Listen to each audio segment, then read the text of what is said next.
Людмилу Денисову не допустили до українського політв'язня Миколу Карп'юка. Адміністрація російської тюрми Володимирський Централ не дозволила їй сьогодні зустрітися із засудженим українцем. Вона зазначила, що керівник установи запевнив, що її заяву почнуть розглядати на початку цього тижня.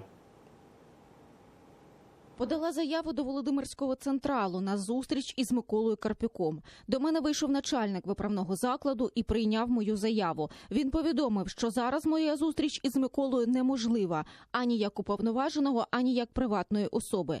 Як уповноваженого мене не можуть пустити, тому що не надійшли відповідні документи, як приватну особу, тому що завершився час подання заяви. Втім, керівник установи запевнив мене, що мою заяву почнуть розглядати вже на початку тижня. У травні 2016-го у Чечні українця Миколу Карп'юка засудили до 22,5 років за звинуваченням в участі у першій чеченській війні на боці ічкерців. Він свою провину заперечує і заявляє, що ніколи не був у Чечні. Бранець каже, що його незаконно захопили російські силовики, а свідчення і зізнання були отримані під тортурами.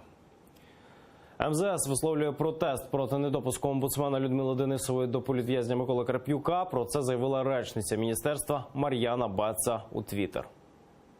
РФ продовжує свою гру. Попри домовленості омбудсмену Людмилі Денисовій відмовили у зустрічі з Миколою Карп'юком. Висловлюємо протест, вимагаємо доступу.